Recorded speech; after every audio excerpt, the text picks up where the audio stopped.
Live everywhere. Daily Co's Radio on netrootsradio.com presents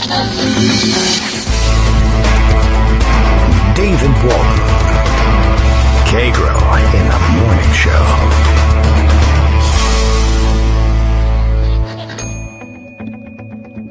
Now, here's David Waldman. Hey, good morning, everybody. How you doing? It is Thursday, March 5th, 2020. Hang on here just a minute as I need to put some hand sanitizer on the microphone here. It doesn't sound like it's going on all that smooth, but it's got a rough surface, and you got to work it into the crevices. Okay, well, just cleaning things up here before we all contract coronavirus, thanks to the president. I see he's been on Fox News can you believe it, in the last day or so. I guess I woke up to the news that he had, called into Hannity last night, called into the Sean Hannity show. They put his picture up on the screen, one of his grimacing photos, leaning forward, pointing his hair at the camera, and grimacing and looking. I don't know. I think that's his tough/sultry look. He's got both of those things going on there. That's how he manifests them. I've seen him do that in his tough look, and in that one picture with where he was having a photo session with Melania, and she's lying on the piano. It's interesting that he uses the same look for those two things. Anyway, it doesn't work for anybody, I know. But he spent time on Sean Hannity's show basically saying, hey, the World Health Organization says that the mortality rate for the coronavirus, the COVID-19 manifestation, I guess, of the coronavirus is about 3.4%, but he thinks that's vastly overstated and may, in fact, be overstated. And again, they're sort of preliminary numbers. Greg has told us a number of times. And a lot of the coronavirus infection has been in places where they perhaps have less than adequate medical care available to people. And, in an early outbreak, you didn't know exactly what to do with it. Maybe even where you have great medical care and you just don't know what you're looking at first, the death rate may be higher. We probably will experience it as a lower death rate here in the United States, but what you shouldn't be doing is saying, well, it's actually really not that bad at all. It's pretty mild. Most people get it and they don't even know it. They don't even bother seeing the doctor. They go to work. And he says he's just a hunch, but he thinks it's going to be much lower than even 1%. So, whatever. I don't know what to tell you. It may even end up being true, but it isn't now, and there's really no point in saying that it is or even discussing your hunch. All he really had to do, this is the most amazing thing about this to me, all Trump really had to do in order to probably win praise as competent during this coronavirus outbreak is to do nothing. Really, if he just kept his mouth shut and stayed out of the way of the public health officials, everything would probably be 100 times better in terms of normalcy. But the real problem is that, as with everything, but even more ridiculously now, because this is a virus we're talking about, he's taking the virus personally. The virus is a personal insult to him, and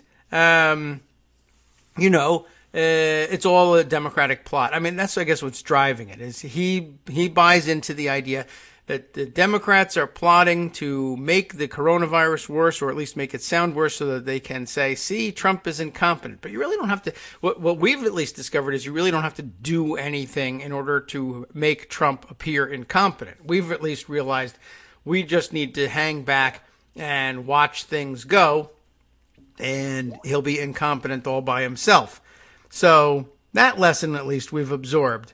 But yeah, he's out there telling people, my suspicion is it would be okay if you went to work. It'd be just fine.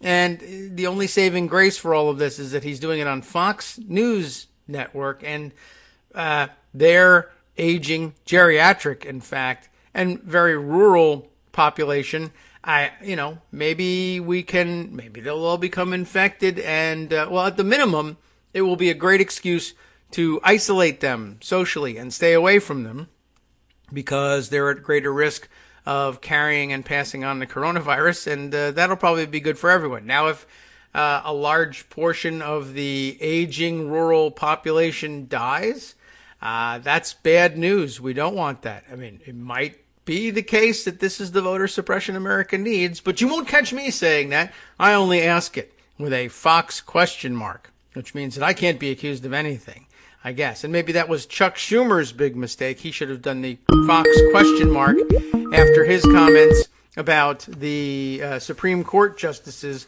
which is to say he really didn't need to change anything about it because it was perfectly fine and well within bounds. But Republicans and their fake outrage machine, they have to keep it fired up. You got to run it every once in a while just to circulate the oil in the machine, I guess, and keep it humming. So we may or may not. There's really no reason to even cover that story. So consider it, I guess, not covered. Instead, we'll talk to Greg Dworkin and get real news, because why not? I think it's a wise thing to do. He's already here. We already have him. We might as well use him, right? Good morning, Greg. Hi, you might as well. I've heard, and check me on this. You may have to go to PolitiFact, but I've been told that Florida, for example, a swing state, has a lot of residents who have, shall we say, life experience. Yes. A lot of it. Oh. More than you and I. All right. What should we do about that? Decades more. Yes.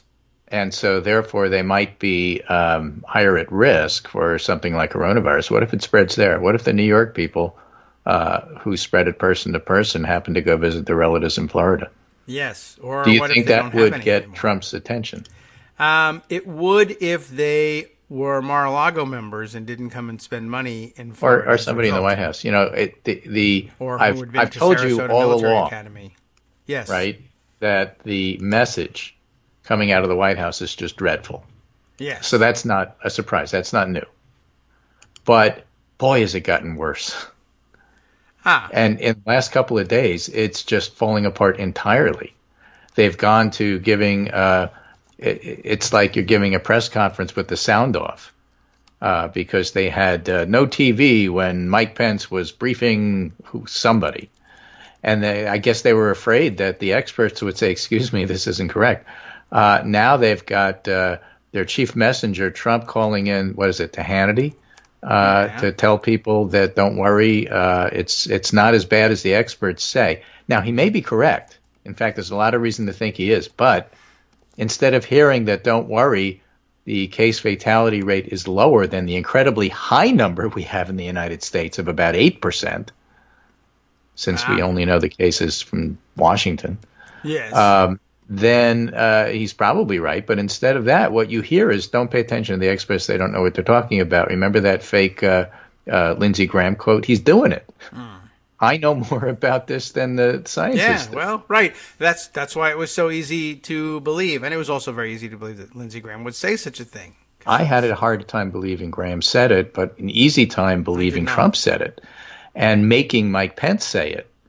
And then, I could see Trump saying, Mike Pence, I require you to say this, then you have to put a carrot in your nose. And you have to do it because I told you. I mean, the thing is, the pressure on Trump is growing right now because this is a real crisis. He understands that it's like not going the way he wants to, and that's pressure.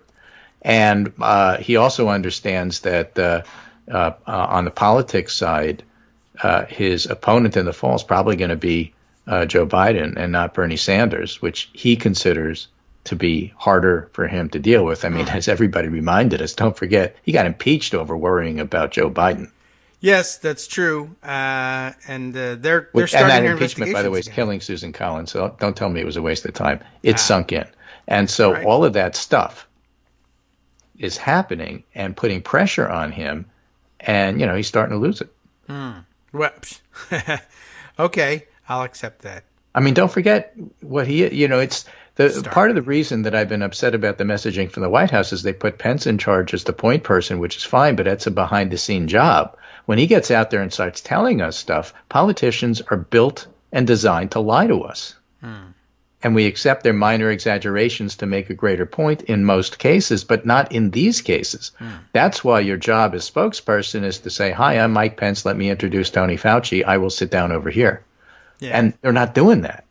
And because they're not doing that, it just gets worse. So when Trump says something like, look, it's really not that bad. It's like, okay, you could go to work and no big deal. He means that a lot of people who get sick aren't going to be deathly ill, especially if you're under 65 and you don't have all of that life experience. But what we hear instead is, don't worry about it, just go to work and, get your 67-year-old coworker ill and knock him off. What's the big deal?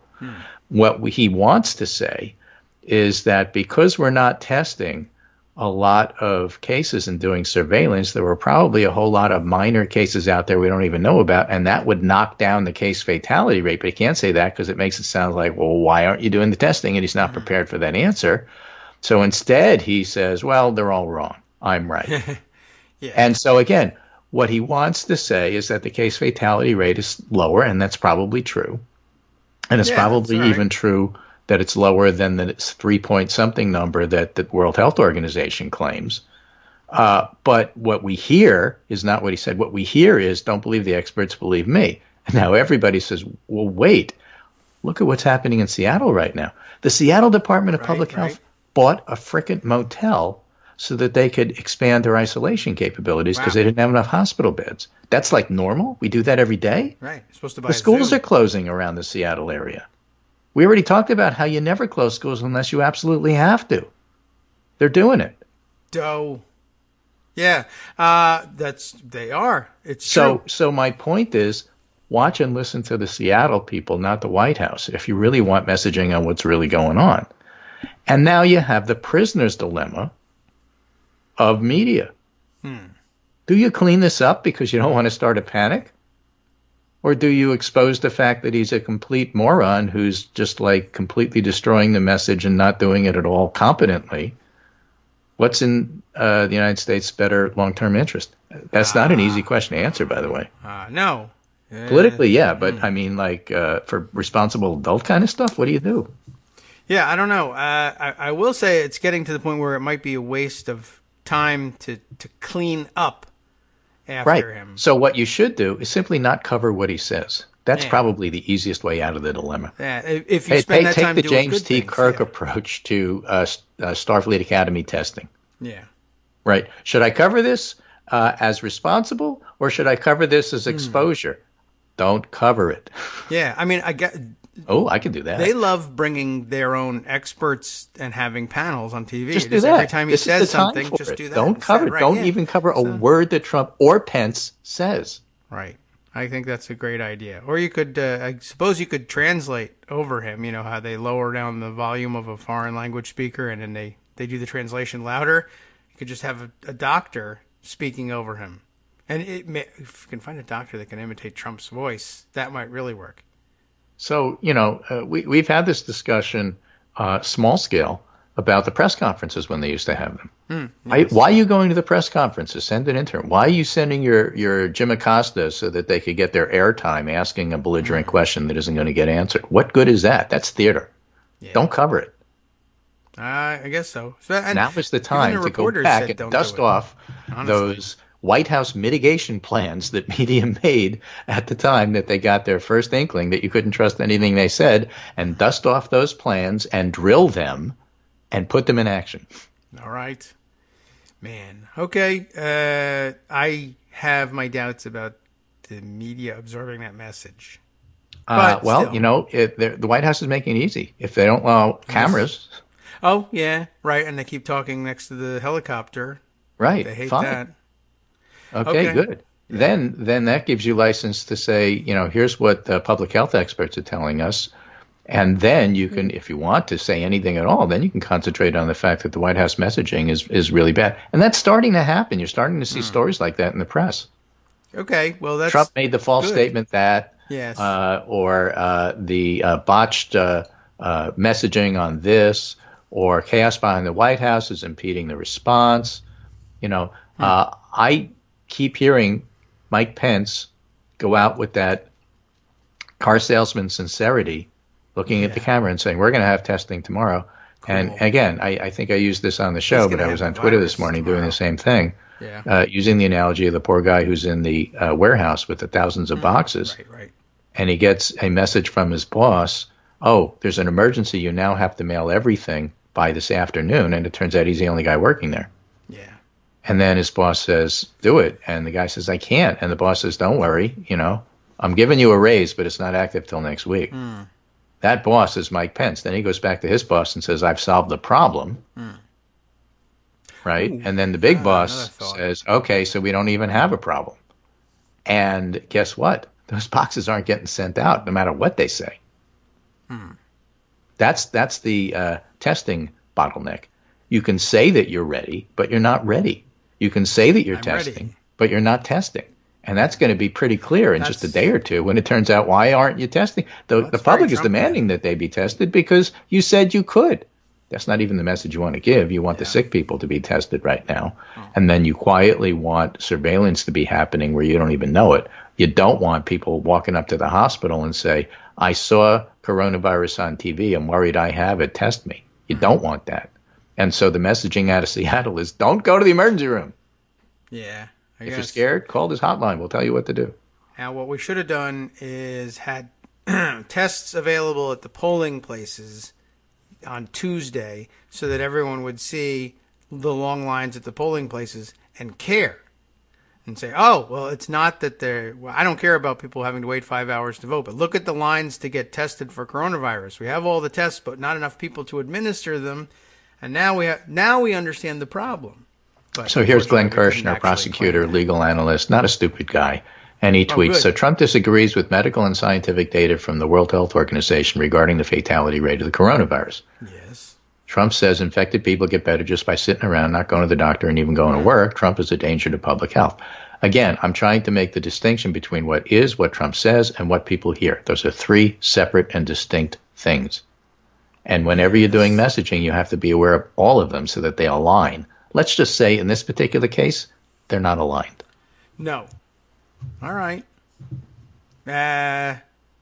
Align them? Yeah. Okay. Fire Mike Pence. You can fire him altogether, but for the purposes of this discussion, you can just fire him from being spokesperson, keep him on as a titular head, and then only have him introduce people and then have the CDC. You heard of them, the CDC? Have them do the talking. I heard they were discredited. With Pence. Oh. Let them do the talking. Rehab them.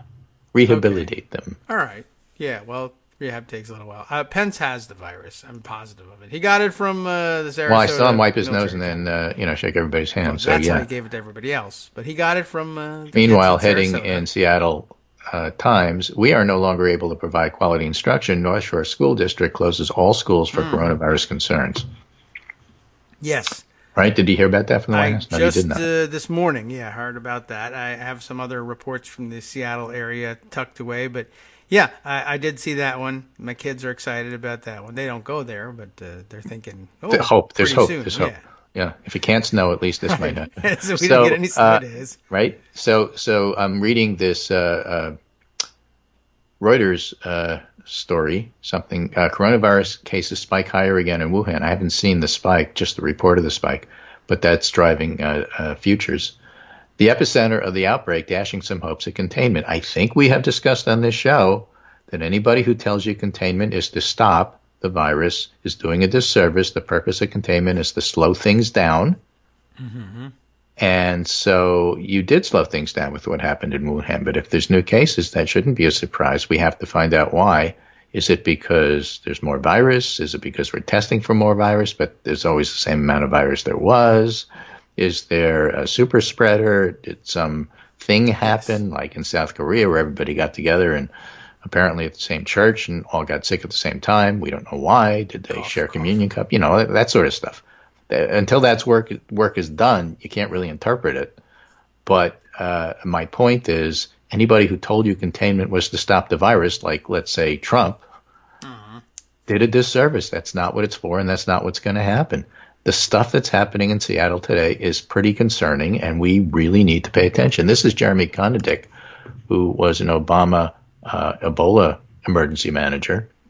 A few thoughts to close out what I found to be a pretty jarring day of, he uses COVID-19, the science name. I'm using coronavirus because that's like what normal people say. And so let's hear some of his few thoughts. Okay. Why jarring? The growing disconnect between the narrative pushed by the White House and the reality we can see developing around us. I've tweeted it already, but my mind keeps going back to those comments by Azar claiming that U.S. leads the world in testing and that there are only 100 cases in the country. This has disturbed me more than anything else we've heard from the U.S. government. Here's what gets me. They know it isn't accurate. We know it isn't accurate. They know we know, and they're saying it anyway. The men running our national response are basically gaslighting us. This is from an experienced emergency manager. It's these guys, again, we've had this discussion on the show for years, the difference between activists and advocates. Advocates work within the government. Activists work outside and push hard. So basically, this is an advocate whose quiet, measured response, he's like Bill Taylor testifying to Congress. And when Bill Taylor starts tearing his hair out, or the Bill Taylor equivalent, and saying, oh, my God, we're really in trouble here. This is bad. You got to pay, and I'm watching Jeremy Condick become that guy. And so he says that's extraordinarily dangerous. Accurate testing and case counts are essential because you can't fight what you can't see. And transparency about case counts is essential because you can't fight what you refuse to see. The response posture you'd adopt if you think cases are limited to 100 is very different than if you think, as we now must, that there are hundreds or more likely thousands of hidden cases spreading around the country. If there's only 10 cases, you don't close the school. Right. If you think there's 1,000, you do. Teachers. Yes. Right. But of course, I don't know. Has Trump or I guess they don't even acknowledge that the schools are closed. I haven't seen them comment on it. Maybe they just don't. That's what I'm saying. You're getting this information from a reliable source, which is Seattle Department of Health. You're not getting this from an unreliable source. That's why I'm saying don't cover the White House, cover the local departments of health. By continuing, even now, to minimize risk, Azar and Pence are simply ensuring a slower, less effective federal response. This is an unconscionable leadership vacuum as our country heads toward crisis. And don't worry, I promise we'll do some political electioneering stuff after the break. To beat back this disease, China locked down half their population, developed incredible, creepy AI contact surveillance tools. Italy and Japan have closed schools. South Korea has applied innovative nationwide testing, et cetera, et cetera. We can debate whether some of this is overkill, but what's indisputable is that these countries have taken aggressive, proactive measures to mitigate domestic spread. Again, mitigate, not contain. While our federal government still pretends the new cases abruptly found this week aren't the tip of an iceberg. But they are the iceberg. It's no secret I served under Obama, he says, and disagree with this administration on policy. But on this outbreak, I and all of us desperately need them to succeed. And we desperately need them to let us trust them. And yet they're feeding us this garbage. That's why this guy's tearing his hair out. It leaves me profoundly depressed about what lies ahead. The conditions developing in Seattle suggest what's come. Significant social distancing measures, mass teleworking for the fortunate few at the option, health systems strained to the brink. I hope our state and local elected leaders and public health officials can show more candor, vision, and leadership than our federal political leaders. Imagine if this happened in Flint or Detroit. I say that not because I don't like those places, but they don't have the resources that a Seattle does. No, that's true. Seattle can turn to Microsoft and say, buy the hotel for us. We need it. Yeah. And, well, it doesn't even have to be Microsoft. It can I'm just saying, owner. You can't do that in Detroit. You personally. Yeah. A last thought, a lot of y'all are dumping on CDC. I get why, but I urge you not to conflate CDC with the White House. Very important message here. The men and women of CDC are some of the smartest and most impressive people I've ever had the privilege of working with. I can second that. Personally, me. All right. You. Greg. They are great when they're allowed to do their job. I know they're working hard to keep you and your loved ones safe, and they are doing so in the face of tremendous headwinds from the political masters in D.C. And as Kakapi says, he's a reporter who's charting this from a open mind, independent point of view, science reporter, molecular biologist himself. He's very good. And as he reminds us, Kai Coopersmith, it's extra important we be kind to each other right now. Everybody's worried. That's it for me tonight. If you're up early tomorrow, I'll be on Squawk NBC just after 6. I might be grumpy. Wash your damn hands. All right. That does right? And that's the message. That's what's going on here. Please, everybody, look and see what's going on in Seattle. Don't exaggerate. Don't panic. But pay attention. You're not getting good information out of the White House. Trust the CDC on this. Yeah. Not HHS. They're different. I don't trust Azar at all. I do trust CDC. Fauci's not CDC. I trust Fauci. I trust Shukit. I trust Nancy Messonnier. I do not trust Azar. I'll give Redfield a pass. He is a virologist. He does know what he's talking about, but he's in a weird position. I know that from having worked with Julie Gerberding when she was in a weird position. By the way, Julie Gerberding, the director of the CDC in 2007, 2008 that I worked with on pandemic preparedness, was just in Washington testifying, saying we've moved from containment and stopping to slowing down. That has to be the message that people hear. And then she was there testifying about, vaccine speed and what can and can't be done, something that she has some expertise with. She was never my favorite person. I didn't always like what she was doing at the time. I felt she bowed down too often to the political masters. However, in retrospect, she did a reasonably competent job. And it's not her, it's not Redfield that you have to trust. Understand that they are pushed to be political. That's their job. They're supposed to be the buffer between the White House and their science people. It's the science people at CDC you can trust, and that's Schuchat and Messonnier right now. Okay. Well, we at least have a scorecard so we can tell who to trust and who not to. Reporters at the White House could use the trick in reverse, the helicopter trick. We can't hear you, Mr. President, the helicopter. Another thing they can do is send the science reporters instead of the political reporters. Yeah, that would be a good idea, too. That would certainly send a message about how seriously the networks are taking it. Not only that, they don't have to worry about access problem. I have to be nice to you because I don't have access. That's true. I'm a science reporter. I don't usually have access. I don't care. It would be thrilling for them, I'm sure. By the way, new news in from Seattle. Speaking of Seattle, Starbucks to temporarily ban personal cups over coronavirus fears. So now it's getting real. If your school isn't closing, your Starbucks is changing its procedures, and that'll really shake you up. Maybe. Yeah, wait till somebody on Wall Street, wait till a trader gets sick. Hi, it's me, David Waldman, your host for Kagro in the Morning, and I've learned that I either need to update these announcements more often or stop saying that the announcements are brand new. What's not new is that this message, too, is a call for your support in keeping the Kagro in the Morning show on the air. My thanks go out to all of you who do support the show through your donations. The stats say that Kagro in the Morning fans download our program about 2,000 times each weekday. But our donors make up only about 8% of our daily listeners. Patreon.com, Patreon.com, makes it simple to make easy, secure, recurring monthly contributions to support our show. Patreon.com/KagroX gets you straight to our donation page. If we're helping keep you sane during the Trump era, consider what that's worth. $1 a day? 50 cents? One thin dime? We do about 20 shows a month, so pick a number, do the math, and head to patreon.com/KagroX to let us know. Thanks again, everyone, for all your support.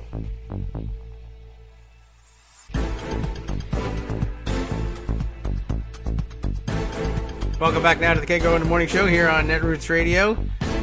I learned over the break. I might as well plug it one more time. The review, the one we were all waiting for. The reviews are in from Greg's appearance on the Trumpcast podcast that he discussed yesterday with Virginia Heffernan. Tell us who's the reviewer here. The reviewer is Helen Branswell, who writes for Stat, the Boston Globe vertical. And in my opinion, the best political science reporter, science and medicine reporter, like on the planet. Ooh. She's smart. She asks the tough, hard questions. That's who really should be at that press conference. You don't put anything past Helen. I met her 10 years ago when we had panels together talking about communication, what the role is of the press, what the role is of bloggers at the time and social media. I was the social media person. She's great.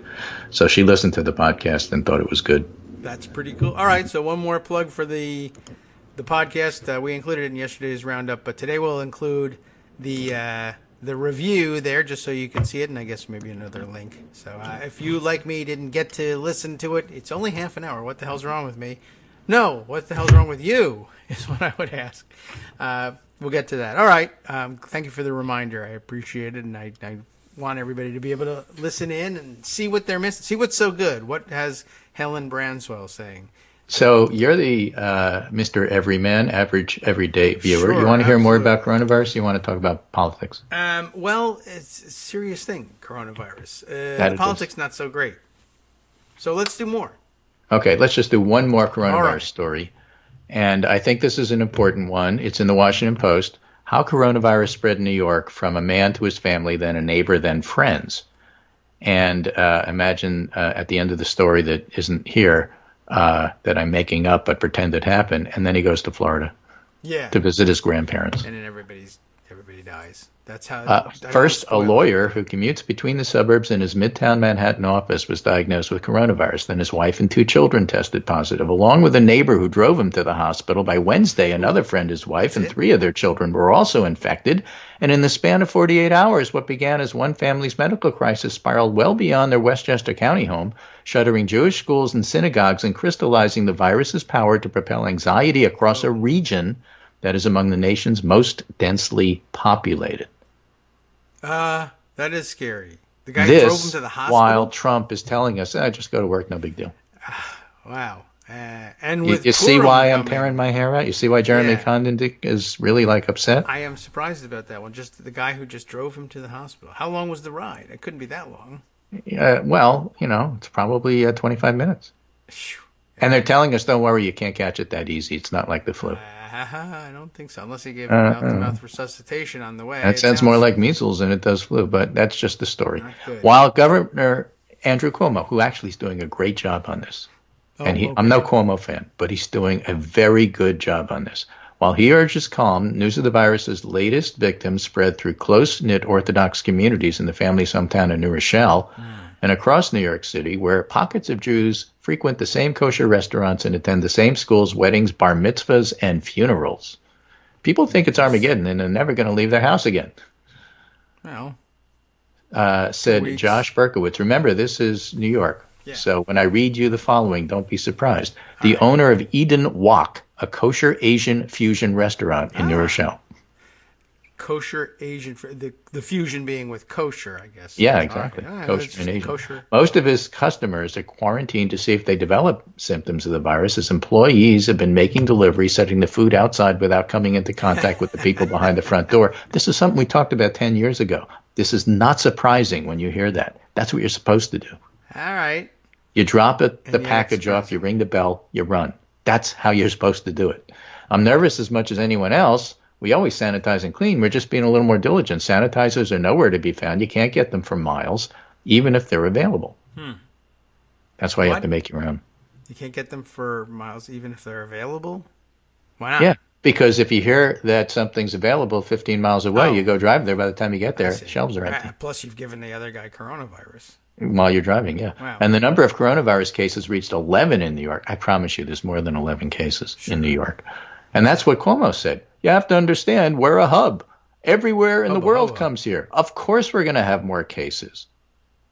Yeah. That's the right message. New York is always going to have cases of anything. Yes, and that's what he said. Yes. And he wasn't lying about it, and he wasn't trying to gaslight you. That was easy. And he said, look, get off my case. Of course we are. So what? Forget about it. Yes. What we're going to do is this. I mean, it's a New York thing to do. It works in New York. That kind of attitude wouldn't work everywhere else, but it's perfect for New York. Officials sought to reassure transit riders that it remains safe to travel the region's vast network of subway and suburban train lines. There's no indication casual contact, such as riding a subway with somebody who's sick, is going to increase the risk to everyday New Yorkers. Now, being in a car, that's different because you're close contact. All right. Yes. So State University of New York and City University of New York suspended study abroad programs. Fine. 300 students as well as staff have been asked to return from those countries to be quarantined in dorm-like facilities on SUNY campuses. So in Seattle, they're buying hotels for isolation. Cool. In New York, they're putting them in dorms. And Trump says, no big deal. Yeah. We got everything. We got this. That's the message from Trump and Pence. We got this. No big deal. Yeah. It isn't a big deal. Use the Oval Office. I get right. So that'll help you prove whether or not it's a big deal. If it's not a big deal and most people get better just by sitting around, there's lots of empty and people space say that's ridiculous. You can't use the Oval. What a stupid suggestion. Look, why don't you go to Arlington and read up the history of how that place got started? All right, that's a good idea, and then we'll bury them all in Mar-a-Lago. And Robert E. Lee's front porch, right? Right. Well, that's the equivalent, I guess, in this case. The governor described the coronavirus as flu on steroids and urged caution. By the way, flu on steroids, That's bad. Yes. Do they ever give steroids for flu or flu complications? If you give steroids to somebody who has chicken pox, for example, like the virus explodes because you've just immunosuppressed somebody, not a good idea. Okay. We have an epidemic caused by coronavirus, but we have a pandemic that's caused by fear. The more you test, the more positive cases you will find. That was the governor. And he's right. So again, this is not a panic situation, but please, please, please, please, please tell the truth. Don't minimize it. And that's what's going on. All right. Well, they didn't minimize it there in New York. All right, that's a little scary. Right. So, well, if you're a New Yorker, you respond the way New Yorkers do. I'll tell you, I'll remind you of my favorite Ebola joke. Like right? That. New Yorkers have terrific resistance because we ride the subway every day and we're always exposed to stuff. Yes. Said a random guy being asked. In a way. If I had to be quarantined, I'd rather be quarantined in Manhattan than anywhere else in the world. And my friend Michael A. Cohen, the writer for the Boston Globe, not Michael Cohen, the felon who's in jail, during the height of the Ebola crisis. Yes. Remember that doctor traveled from Manhattan to Brooklyn to go bowling on the L train? Right. And Michael Cohen, gave us our typical New York response. The L train. Ebola is like the fifth worst thing that could happen on the L train. It's true. Bowling being tops. So, New Yorkers are taking it in stride the way they always do. But you can make it better by just being straight with people, and you can make it worse. All right. Now, in Westchester, about 1,000 people have self-quarantined. Westchester's about a 35-minute ride from downtown Manhattan on a good day when you don't have traffic, which doesn't exist. Yeah. In Westchester, about 1,000 people have self-quarantined. The New Rochelle attorney, a 50-year-old man, remains at New York Presbyterian Hospital in Manhattan, great hospital. Health officials said his condition prevented him from being interviewed. His wife, good for you reporters, you were willing to interview him. His wife is asymptomatic. The couple's 2 children are well enough to be quarantined at home. They're monitoring 7 employees and 1 intern at the man's law firm, which is located near Grand Central Terminal. Small place. Maybe you've heard of it. Yeah, a couple of people cross that path every day. 5 of those employees are being tested as we speak. 1 was tested in New Jersey. The results of those tests were pending. Okay. Why is it being, I can imagine the guy's tested in New Jersey. Why are you testing him in New Jersey? Because we needed to do at least one person who would argue with the test. The lawyer's 20-year-old son attends yeshiva. The student's roommate and close friend were awaiting test results at Bellevue. So now we got multiple states, multiple universities, multiple hospitals.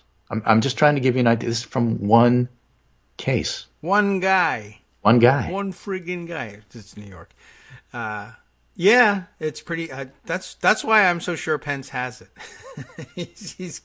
He got it from those kids in Sarasota. I know it.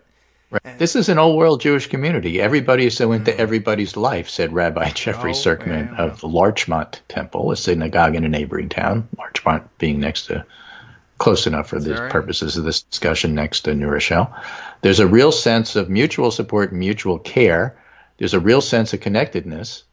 Serkman's synagogue sent a letter to the 800 family congregations to take precautions, including rubbing elbows instead of shaking hands to minimize the transmission of germs. Don't hug, don't hold hands, kiss a little less. It doesn't mean you don't care. With sincerity of heart, it means we truly do. Okay. That's a good way of putting it.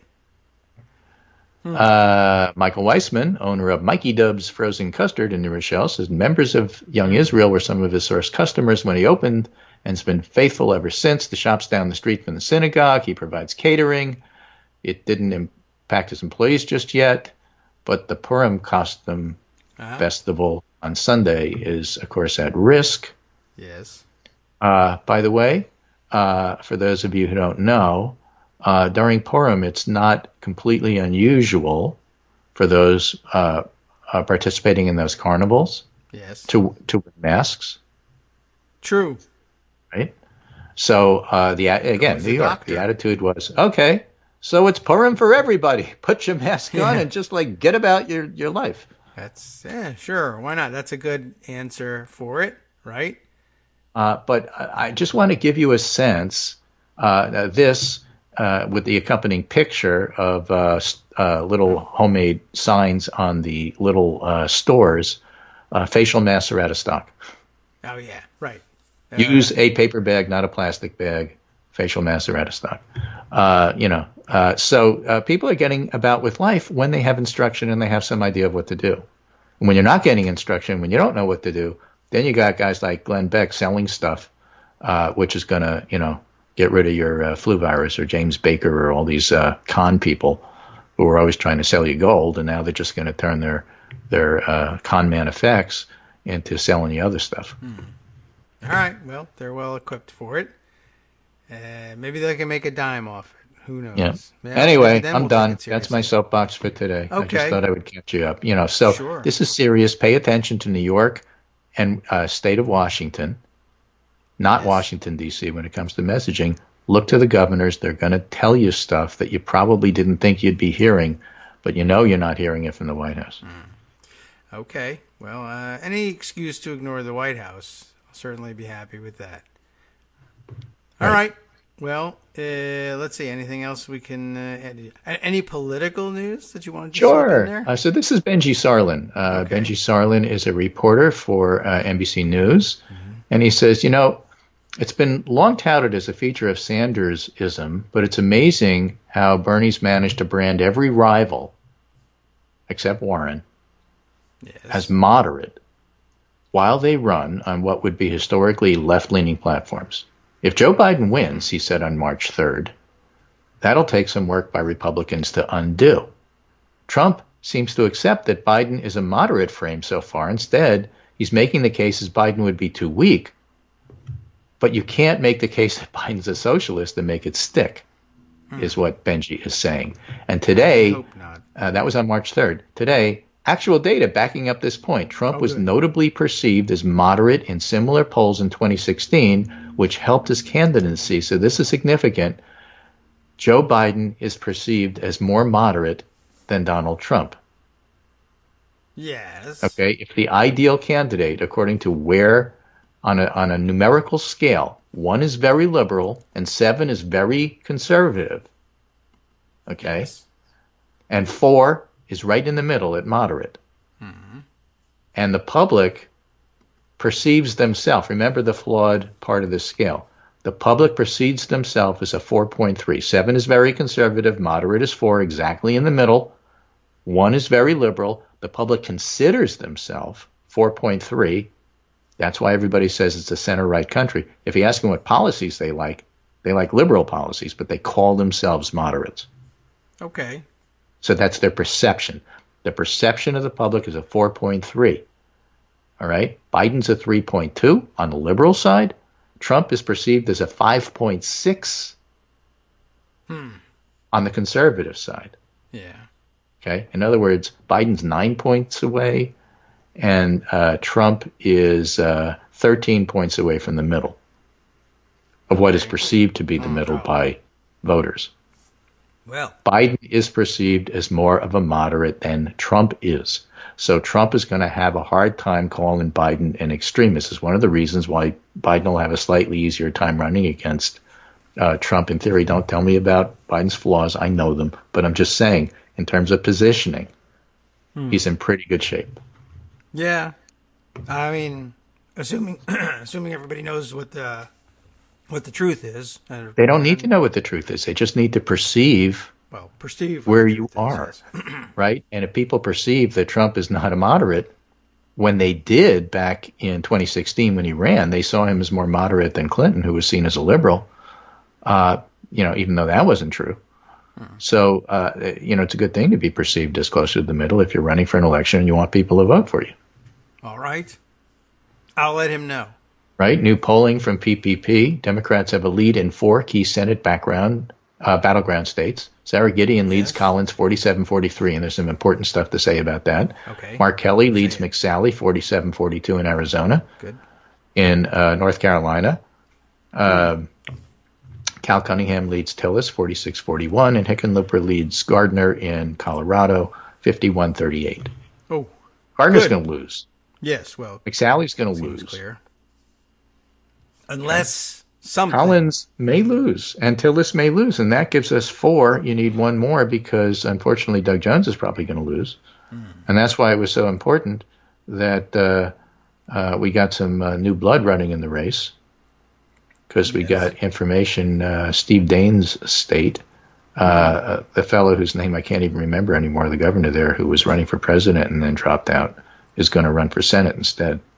What state are we in? Having one of those moments. Bullock? Bullock, thank you. Okay. So he's in. Yes. Still have an uphill battle, but he's in. And a wave, anything can happen. And there was a wave. That's part of the other messaging here.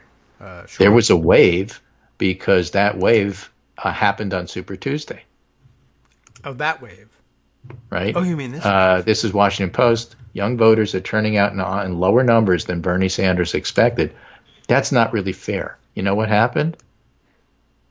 If I knew. No. What? What are we talking about? Young people showed up. They did? You know what else happened? Older people showed up. Even more. So it made it look like the younger people didn't come. They did. Okay. Everybody came. And that's what's going to happen in 2020, folks. All right. Well, yeah, that's an unfortunate first day spin.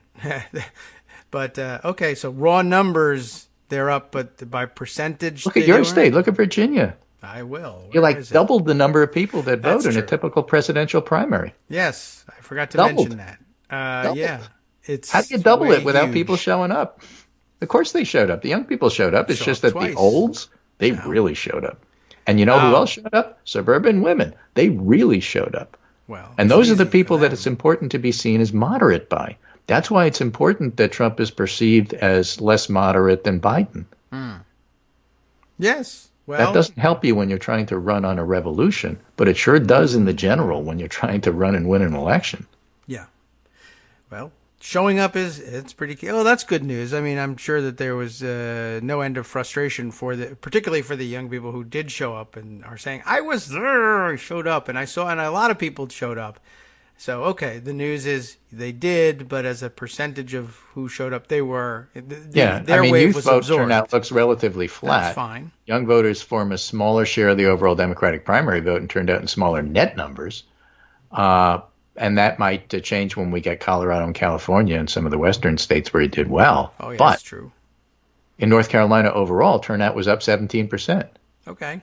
Youth turnout was down 9%. And that's by John Della Volpe, who does the Institute of Policy's youth poll. So he's pretty good at that. There's no evidence to suggest Sanders has expanded the electorate among young people in important ways. Important meaning it was enough to win an election. No, revolutionary ways, yes. Yeah. Okay. Yeah. Right. Well, so he says, I think we do a disservice to young voters if we spin and make excuses for the numbers and for their lack of engagement in the primary. And he always defends youth numbers. He says 2018 had the biggest jump in youth vote in any of the demographics. But they didn't show up on Tuesday. Not in those numbers. Where were they? Even David Sirota, who's a Sanders advisor and something of a fierce and passionate advocate. How is that for phrasing? That's nice. The success of this is not going to happen overnight, he says, tacitly admitting it didn't happen.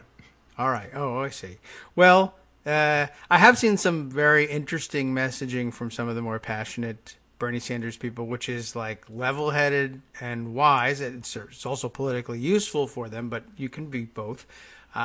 Saying, it's not like a snap your fingers and have a revolution kind of a thing. There's a long-term engagement issue here. Yes, and it's all important, and that's why it's important that he run, but it's also important that he land the plane without crashing. Yes, I suppose so. Or hire someone who can, I guess. This is another option, but he's not going to wind up winning the nomination. What then? How does he go out? Not like 2016, let's hope. Right. But even when it's all said and done, you want to hand the operation over to someone else if you don't want to run it for the rest of your life. It's not over, you say. I'm looking at the states that are coming up, and they're not totally Bernie friendly, and he doesn't have the early vote to buoy him up. But the rest of hopefully they come to the realization that the movement doesn't end with this election, or even if it was successful.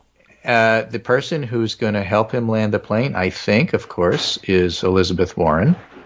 And she's being courted by both sides. And she has endorsed neither side. And people are talking about how she gets out of the race because she doesn't have a path. And so that's going to be very interesting conversations on both sides, and I hope she turns out to be the bridge that she said she was going to be. Okay, that would be nice. Yep. Maybe there's no now, path back out. to public policy polling. I mentioned Maine. Let's look at Maine. Last spring, we had Collins leading Gideon 51-33. The reason for the 22-point shift since then is Collins has lost almost all of her traditional crossover support in the wake of her impeachment vote. And that hopefully will translate to everybody else in the country, too. A year ago, Collins had 32% approval with Clinton voters. Now it's 9%. That's pretty dramatic. A year ago, Collins trailed Gideon 59-28 with Clinton voters. Now it's 81-10. Oh, yeah.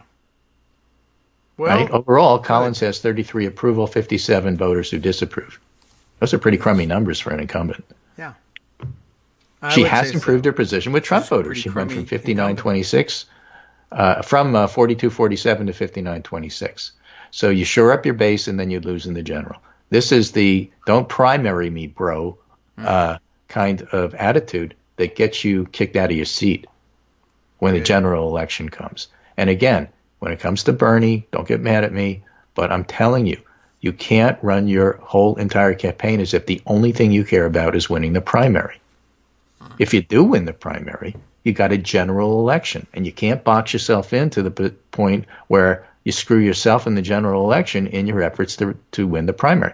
That's true for Susan Collins. It's true for Bernie Sanders, and the two couldn't be more different.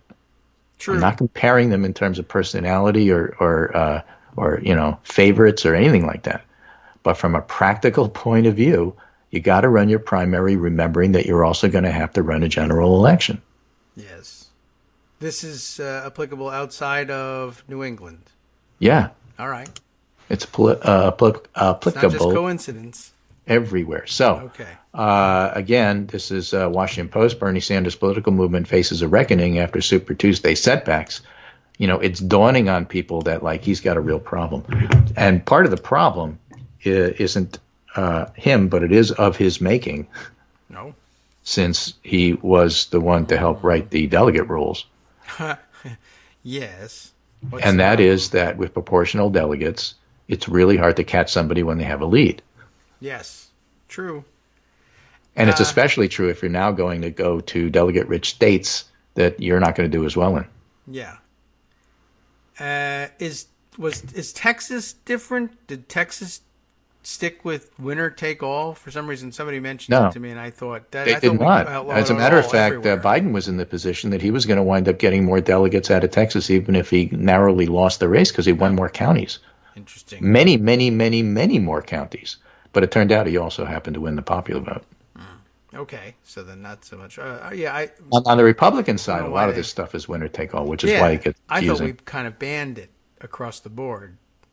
And you know, something you can do from the perch in the DNC. I was surprised to hear someone say that was the case. I didn't check it until just now, so thanks. Right. So I'm reading from this Washington Post article. It says, in some parts of the Sanders orbit, there have been private discussions about how to reassure Democrats that Sanders, a Democratic socialist who frequently lambasts the party establishment, is an ally of the party. And that's why they released the ad featuring an audio clip of Obama and Bernie. The flurry of activity amounted to the clearest acknowledgement yet that the coalition Sanders has built, which is composed largely of young people, liberals, working-class voters, and Latinos, has failed to expand since Sanders' upstart 2016 bid, all as the rest of the party has coalesced behind Biden. And the Tuesday results, in which Sanders led in California while winning in Colorado, Utah, and Vermont, offered a reminder he retains a forceful position, win or lose, with support from a quarter to a third of the base. But much of his team's focus Wednesday, this is a Thursday article, was on the need for improvement. Exit polls showed the struggles Sanders experienced among black voters 4 years ago were unchanged. See South Carolina. His push to broaden the electorate with scores of new voters rallying behind him hasn't been realized. His struggles to persuade voters a leftist political revolution is the best way to beat President Trump. He's struggled to persuade voters. I see. Well, it's a struggle everywhere. The struggle is real, as they say. Right. So, divisions in the moderate wing, resolved. Papered over, if you will. But resolved. Everybody's lining up behind Biden. Yes, all right? Everybody's going to look and see what does Kamala Harris do. And what does Elizabeth Warren do? And those are really important figures. But Bernie's got a tough time winning, and there's no question right now that Biden is the front runner. And things change as quickly as coronavirus news. Yes. Other things that change quickly, by the way, as we're heading towards our second break, you were reminding me all week. Dow Jones Industrial Average down 820 at the moment. Yeah. So another big down day. They are going up and down. So tomorrow's the up day. So if you're a day trader, this is fantastic. It's very easy. And then Saturday would be a really up day. Yeah. Oh, terrific they're close. ones. That's the best day they've got, I think. All right. Well, everyone taking the hit. So, okay. Interesting news. And, where did I see this? I've got an article tucked away somewhere analyzing the Bernie Sanders situation, but making a great compact comment about his base, too. We'll see if we can't find the article and extract it from there. Just saying that the Bernie Sanders base, highly ideological, but only weakly democratic, whereas the mainstream Democratic voter is highly partisan Democratic and only weakly ideological. It's just sort of it's a great, I thought, an interesting spectrum, and you'd make a nice chart out of that with quadrants of people that would help explain some of these things. Let's see if I can dig that one up and add that to our collection. But thanks, Greg. Appreciate it. So there you go. And I will be back on Monday if we're all still here, and we'll talk some more. Right. And the great thing is we can do this show from quarantine or isolation. Unless we get a computer virus. Right. Well, there's nothing we can do about. And I imagine that's coming next. If you really want to panic America, you might as well wash your apps. Right. Wash your phones, everybody. Just dip them in water, use a little soap, maybe some rubbing alcohol. Should be great. And then Apple stock will go back up because everyone will need to buy new phones. It's a big plan. Okay, thanks, Greg. Check in with you on Monday. Have a great weekend.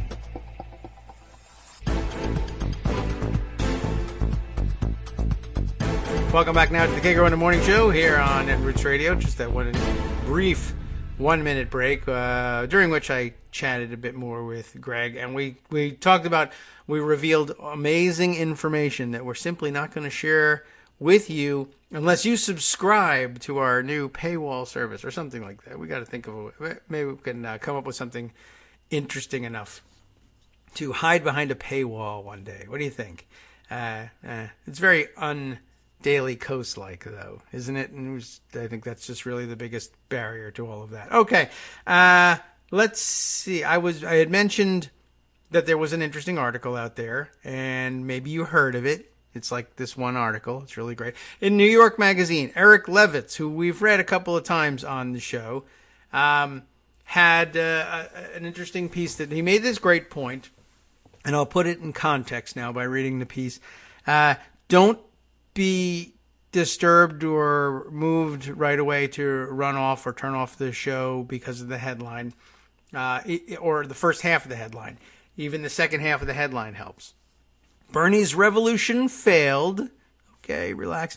But his movement can still win. And by the way, I keep getting reminded every time one of these pieces gets written, and I haven't read a whole lot of them, but we'll read this one, of the Howard Dean movement. And he was from Vermont as well. They're very different guys. But just sort of thinking of how he inspired a nascent movement himself, and there were, for a while, a lot of people, not as much as, as rumored to be the case in the Bernie Sanders camp, who were like, well, if Dean doesn't get the nomination, I think, before everybody had the language readily at hand to start saying, well, it's rigged, or the establishment did this or that. Everyone had this sort of same feeling. But he tried to put a mechanism in place for the people who had come together as Dean supporters to stick together and keep working and become a movement of their own. And it's interesting that what was then Dean for America then became Democracy for America. We now see Democracy for America endorsing Bernie Sanders for president, which is not where Howard Dean himself is. So it's good that the movement sort of grew up on its own. And really, well, there's a good example of not me, us. Well, I guess DFA wasn't about Howard Dean either in the end. So that's pretty good. But I like the Dean example, mostly because of the experience I saw other people have. And, I guess here it's just anecdotal too, but I think it was a more widespread phenomenon than just the people I spoke to. But a lot of people who became interested in the Dean candidacy, who remained engaged even after it was clear that he wasn't going to get the nomination, I believe they had the same or similar feelings about it not being quite fair, about the playing field not being entirely level, and that there was such a thing as the Democratic establishment, even if they couldn't put their finger on exactly what that meant or who was in it and who was out of it, and they weren't throwing it around quite as often as a pejorative. But what I found interesting about the Dean people was that they, in researching, in seeking to learn a little bit more about what it was that ended up standing in their way of a Dean nomination, and learning how the Democratic Party actually worked, they found that it was actually a doable project to say, well, to the extent that we thought that there was an establishment that was stacking the odds against us, would it be possible for us to become part of that establishment and learn how, if odds really are stacked in favor of someone, we might stack them in favor of the candidates we support? And I found an awful lot of Dean supporters stuck around and moved themselves through their own hard work, really, into the positions in the local Democratic establishment that gave them the opportunity to chair their local Democratic Party, to chair their county Democratic Party, or even their state Democratic Party. A lot of Dean supporters were elected as state chairs very shortly after the failure, if you want to call it that, of the Dean candidacy. He didn't win the nomination, but it's harder to call it a failure if all of your supporters stick around and do party building afterwards.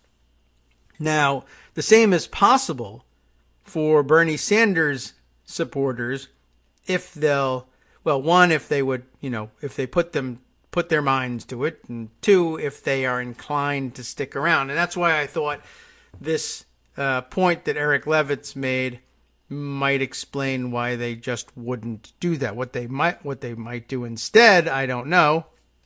Maybe they build something outside of the Democratic Party, or maybe we find out that they're not really builders at all, in enough numbers anyway, for it to make a difference. So, okay, Bernie's revolution failed, but his movement can still win, and maybe the Dean path suggests one possibility for a way to win anyway. It's not the only way. The Democratic primary in Virginia, he starts out with, last night went almost exactly as the Bernie Sanders campaign had long planned. The candidate of the multiracial working class beat the polls and overcame his rival's massive financial advantage by achieving record turnout through the mobilization of first-time primary voters. But that candidate turned out to be Joe Biden. So, different outcome. According to exit polls, the former vice president won non-college educated whites in Old Dominion, by, look at this. I've accidentally snoozed the alarm from the break instead of turning it off. The former vice president won non-college educated whites in the Old Dominion by a 42 to 34% margin, and working class African Americans in a landslide. I'd like to see the numbers, but we'll just say landslide. Meanwhile, turnout in Virginia nearly doubled between 2016 and 2020. That is true. And Biden won a slim majority of first-time Democratic primary voters. That's a very interesting stat all by itself. I think I put away somewhere, some stats on turnout. We did double turnout from 2016. 2008 turnout was higher than 2016 turnout, but there was still a significant increase from even 2008. I think not, it wasn't doubling it, but I think 2016 turnout was in the order of the high 700,000s, and this year 1.3 million, so nearly double. But the 2008, I think, was, there it is. 2008 was about 986,203 to be exact. So even there, falling just short of a million, and this time 1.3 million.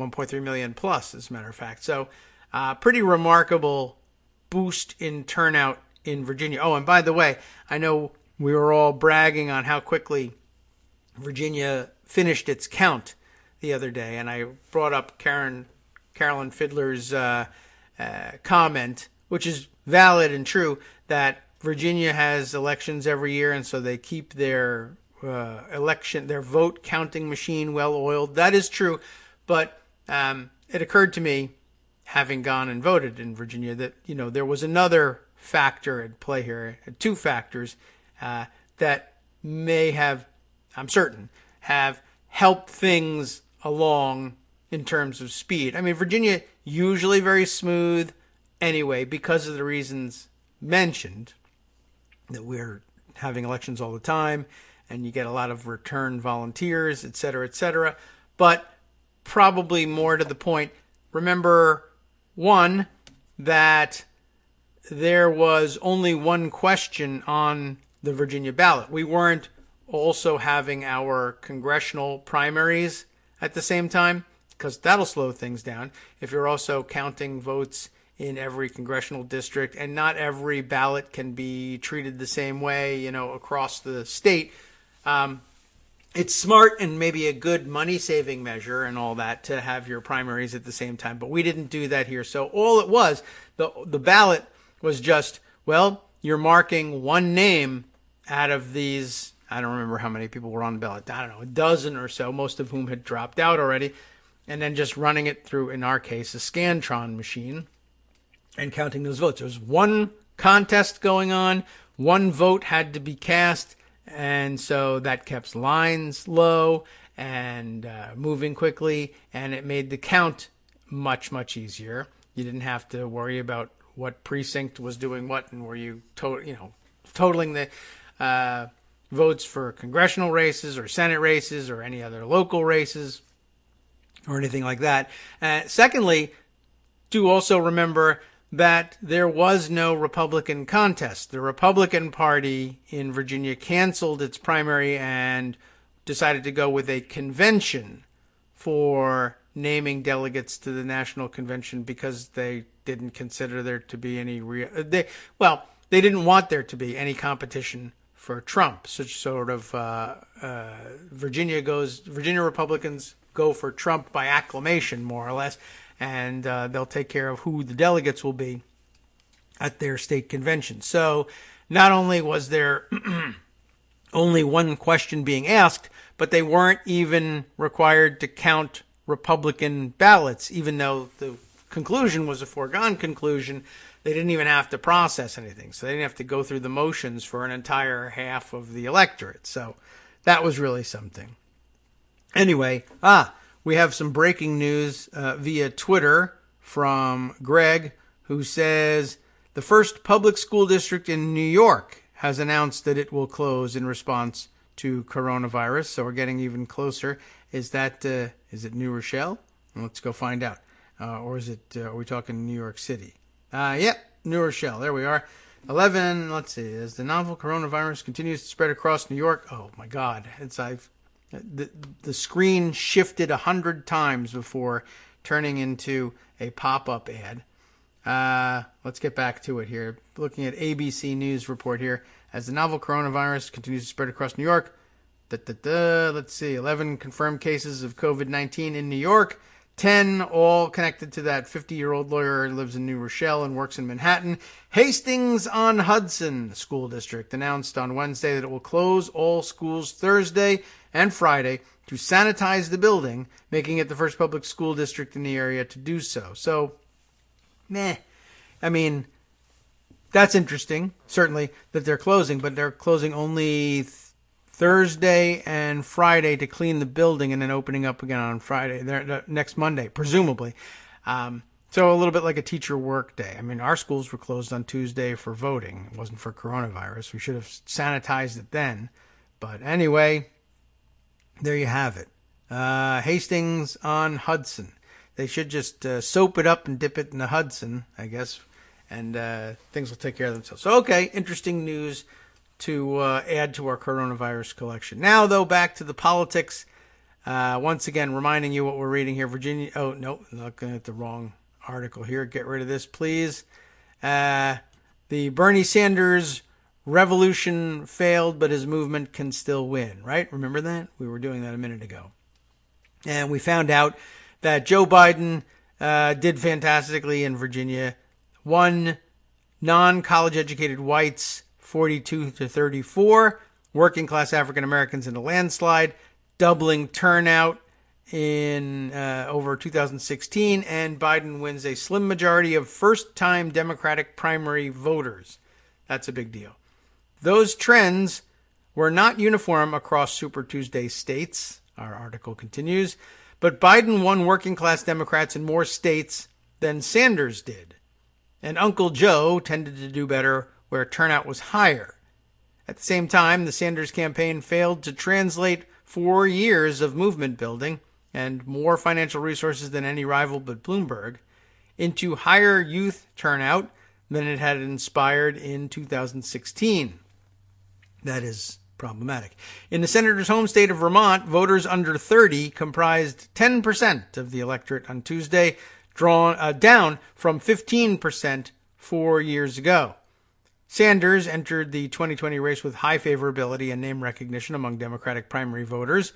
He could have tailored his campaign strategy to the goal of maximizing his support among rank-and-file Democrats. Instead, he chose to reprise his role as an insurgent outsider, running to overthrow the Democratic establishment, and stuck to that script even after his victory in Nevada made him the race's overwhelming frontrunner. This approach was ostensibly premised on the assumptions that there was a large population of disaffected non-voters who could be mobilized by an unequivocal critique of creeping plutocracy, or that a majority of Democrats disdain their party's leadership, or that Sanders could prevail with a mere plurality. Any one of those three would have done, I guess. Last night's results, which were a few nights ago now, refuted those assumptions. The Sanders campaign's losses were partially mitigated by impressive gains with Hispanic voters. That's true.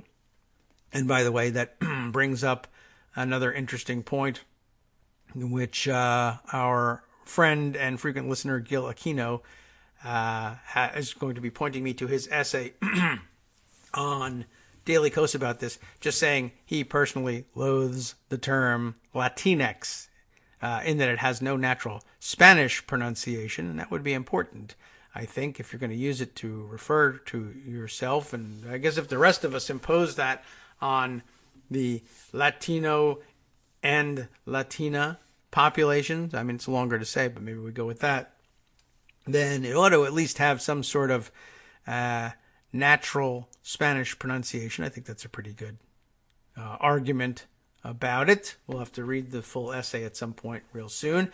Okay. So yes, Sanders' campaign losses were partially mitigated by its impressive gains with Hispanic voters. They use that term instead. But its resilient strength in the West was largely attributable to the greater prevalence of early voting in the region, which is to say the fact that Sanders was able to bank votes before Biden's victory in South Carolina and subsequent collection of endorsements makes this race look closer than it presently is. It's a theory. The socialist senator lost late deciders in Vermont, even. Super Tuesday's returns suggest Sanders is currently down by a large margin nationally, and with Bloomberg's endorsement of Biden Wednesday, the former vice president's lead is likely to swell further.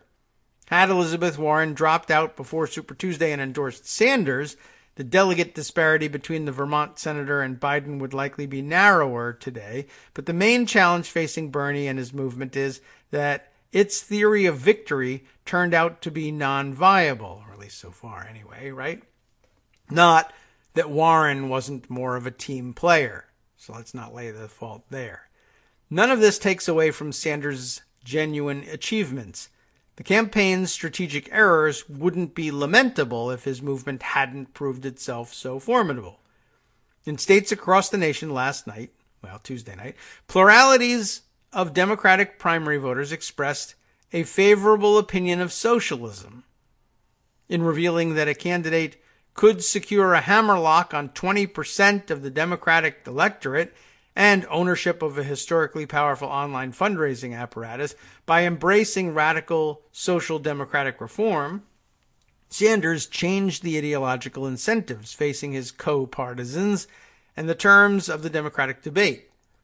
In the 2020 field, the moderate candidates supported a public option strong enough to undermine private insurers' business model, expanding Social Security, a $15 minimum wage, and a multi-trillion dollar climate plans. Most auspiciously, Sanders and his supporters have ostensibly radicalized the rising generation of Democratic voters.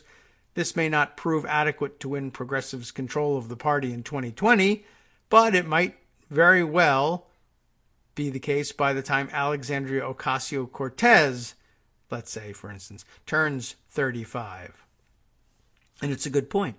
In shifting America's political discourse leftward and spreading the seeds of a new socialist movement where the most the Sanders campaign could realistically hope for, I must have missed a word here. In shifting America's political discourse leftward and spreading the seeds of a new socialist movement where the most the Sanders campaign could realistically hope for, if that were it, yes, okay, then the senator's insurgent approach would qualify as a smashing success.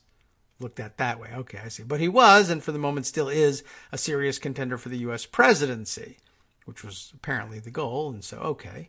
And the benefits the American left would derive from electing a democratic socialist far outweigh the costs of rhetorical moderation and tactical concessions to the necessity of coalition building.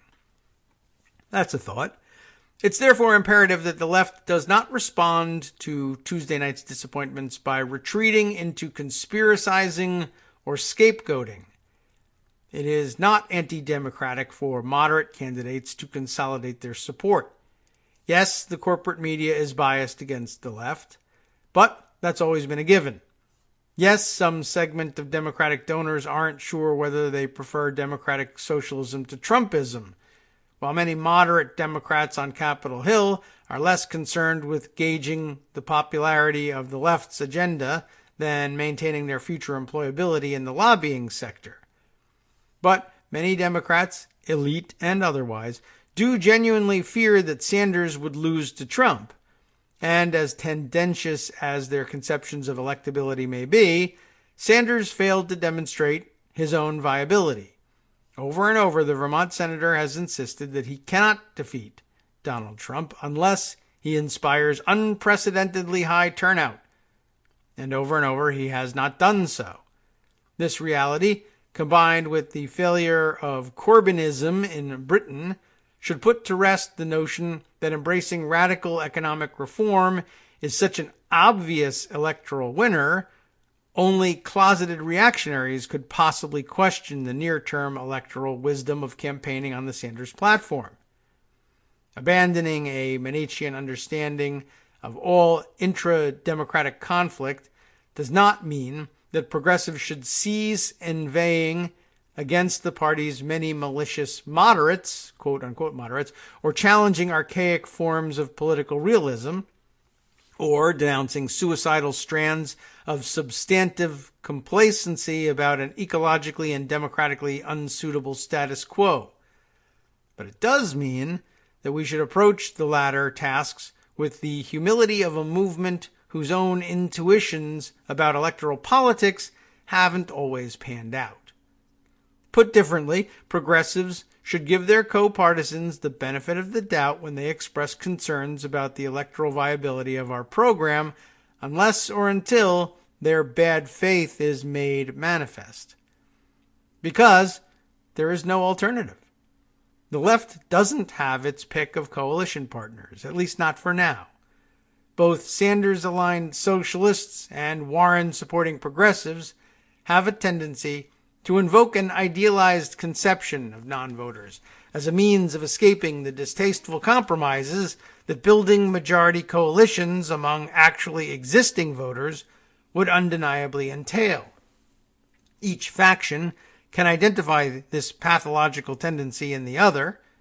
During the Joe Rogan endorsement controversy, many Bernie backers correctly argued that, contrary to the claims of some Warren supporters, there is not actually a majority coalition for progressive change in the U.S. that does not welcome voters with retrograde views on at least some issues.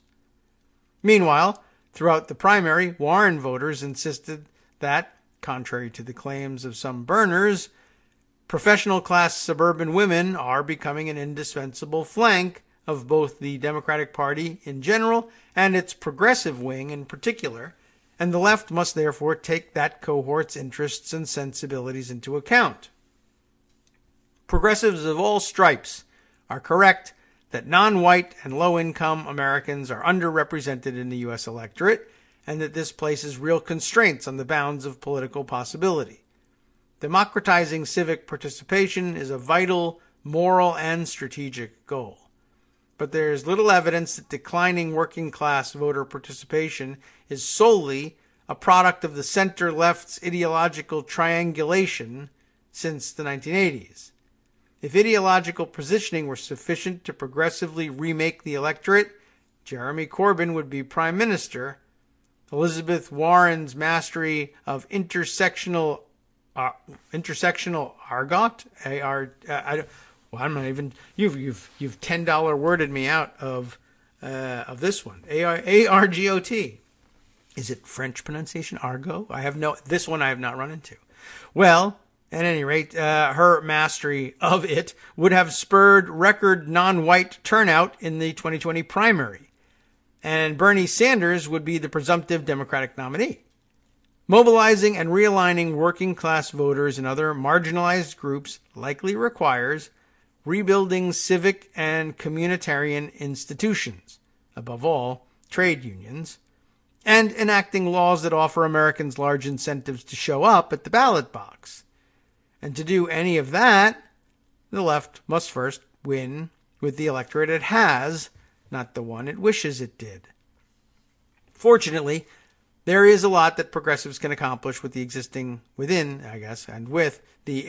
Democratic electorate.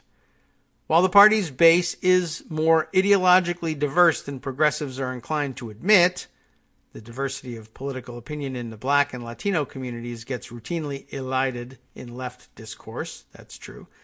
That base is also more ideologically malleable than some fear. It is in the enlightened self-interest of most college-educated suburbanites to support social democracy, and a great many of them do. Meanwhile, trusted Democratic elites have significant power to reshape the cultural attitudes of strong partisans, even on subjects where reactionary views are deeply rooted in religious practice and social convention. Before Barack Obama endorsed gay marriage in 2012, only 41% of African Americans supported that civil right. Afterward, 59% did. But the left isn't going to maximize its ideological influence over Democratic voters or its power within the party by pretending that it commands an enormous army of non-voters who are ready to storm the Democratic castle as soon as Sanders gives the signal. If the Vermont senator had assembled such an army, then it would make sense for him to campaign as an enemy of the Democratic establishment, even after taking the lead in that party's primary, or for one of his senior advisors to declare Bernie Sanders a threat to the job security of every professional Democrat in the Beltway. But the revolutionary proletariat isn't actually at the DNC's gate, so none of that makes much sense if the goal is to win the Democratic Party this year. Hi everybody, it's me, David. Let's change things up from the old fundraising pitch for just a minute and talk instead about how you can be a part of our show. If you've got a smartphone or any other electronic recording device, why not sit down and record a segment for us? Read us an important article and give us your take. Read one of your own original essays, or even just give us your commentary on something you'd like to share that's important to you. Then send the file to me at kagrox@gmail.com and I'll try and work it into the show. Short segments, a few minutes in length, are easiest to fit in. And of course, I can't always guarantee that I'll be able to play everything, but if you've ever shouted at your radio or TV about something you wish was being covered, here's your chance to change that. Make the show your own. Send your submissions to me at kagrox@gmail.com.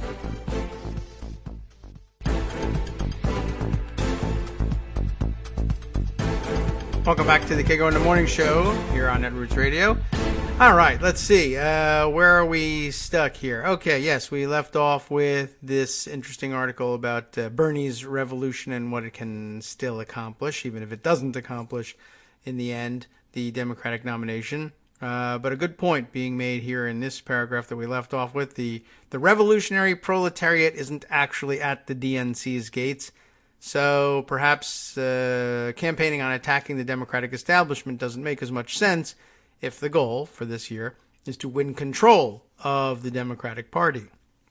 Sanders' base, and here we are getting right around finally to the to the point of all this. Sanders' base is strongly ideological and weakly democratic, but the bulk of Blue America's primary electorate is the opposite. Weakly ideological, but strongly partisan. Median Democratic primary voters like the Democratic Party and its leadership, right? On average, I guess that they do. They may be open to the idea that Joe Biden, Amy Klobuchar, Nancy Pelosi, and Pete Buttigieg subscribe to a misguided notion of political possibility, but they're going to be resistant to the claim that they're all amoral toadies for the billionaire class. And that's a linked claim there. I don't know whether that's is that a quote of somebody saying that that's the case? Could be. Looks like it's a link to a memo from the top managerial leadership at the Bernie Sanders campaign, Faz Shakir and Jeff Weaver. I don't know whether it outright makes the claim in exactly that language or not, but all of these occasional drops of phrasing like this are linked in this story. So, okay, I guess that counts, a memo from the top leadership. Meanwhile, because Democratic primary voters generally like their party, Beltway Democrats, quote unquote, have a lot of influence over whose side they take in intra-party disputes, which means that it's actually important to at least try to cultivate the goodwill of Democratic insiders rather than actively working to alienate them.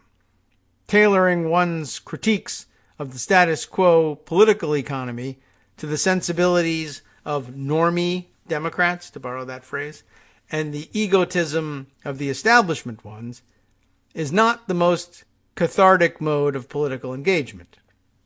Seeking to diffuse tensions between liberals and socialists in critical moments, rather than forever and always trying to heighten intra-left contradictions, may be suboptimal for preserving the brand distinctiveness of your Twitter account or alternative media product. But if your goal is to build electoral power and secure progressive reforms in the near future, then you need to make those concessions to coalition building, or else offer a detailed explanation of why Sanders' example has not revealed such concessions to be necessary. The 2020 primary offers the broad left other unsexy lessons about electoral politics. For example, there is little to no evidence that large field operations are an efficient use of limited campaign resources in presidential elections. Progressives of all stripes have an attachment to canvassing as a tactic because it feels, and generally is, more human, civic, and democratic to have conversations with one's fellow Americans than to bombard them with televisual propaganda. But while community organizing is indispensable, knocking on strangers' doors and proselytizing for a candidate isn't community organizing. And it's just a persuasion and mobilization tool that should be used in contexts where it appears effective, like low turnout local elections, and dropped in contexts where it isn't. And in the 2020 primary, that appears to be one of the latter.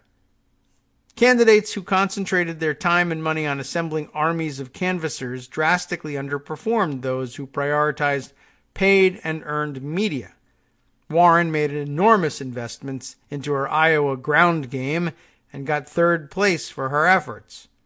The mayor of South Bend, Indiana, prioritized earned media, accepting virtually every interview and profile opportunity he was offered and working to ensure that reporters had a lovely time when covering his campaign, and rode that free press to a brief moment of improbable contention. Joe Biden, meanwhile, had virtually no field operation or ad campaign in Super Tuesday states and still dominated on the strength of a great news cycle. The corporate media's biases will always work against left candidates to some extent, but that extent is at least somewhat variable.